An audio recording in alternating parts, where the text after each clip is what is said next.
বাবা তুমি কি একে চেনো? না। তাহলে একে বাড়ি নিয়ে চলো, সুস্থ করে জানতে হবে কেন তোমাকে মারতে চাইছে। ঠিক আছে তাই চল। প্রস্তুতি আজ তো 1 মাস হয়ে গেল, কি জ্ঞান ফিরেছে?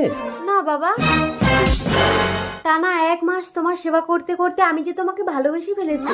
আমি প্রতিজ্ঞা করছি তোমাকে যদি না পাই এই জীবনে আমি বিয়েই করব না। আমি কোথায়? তুমি আমার শোবার ঘরে। আমি তোমাকে ভালোবেসে ফেলেছি, তুমি কি আমার প্রেম প্রস্তাবে রাজি? না, আমি বিবাহিত। তোমার বাবা আমার বউকে তুলে এনে আটকে রেখেছে। আমি খুঁজে দেবো তোমার বউকে। চলো আমার বাবার পুরানো গোডাউনে গিয়ে দেখি। চলো। চলো। তুমি আমার গোডাউন থেকে চলে যাও মৌলি। আমার স্বামী আমাকে ভীষণ ভালোবাসতো, তবুও আমি তোমার সাথে পালিয়ে এসেছি। শুধু তোমার টাকা আছে বলে তাই, কারণ আমি জানতাম আমার ভিখারি স্বামী কখনো আমার স্বপ্ন পূরণ করতে পারবে না। বাহ মৌলি বাহ, আমিও আপনাকে ভুল বুঝেছিলাম, ক্ষমা করে দেবেন আমাকে। বাবা তুমি সুস্থ হয়েছো, তোমার বউকে নিয়ে যাও।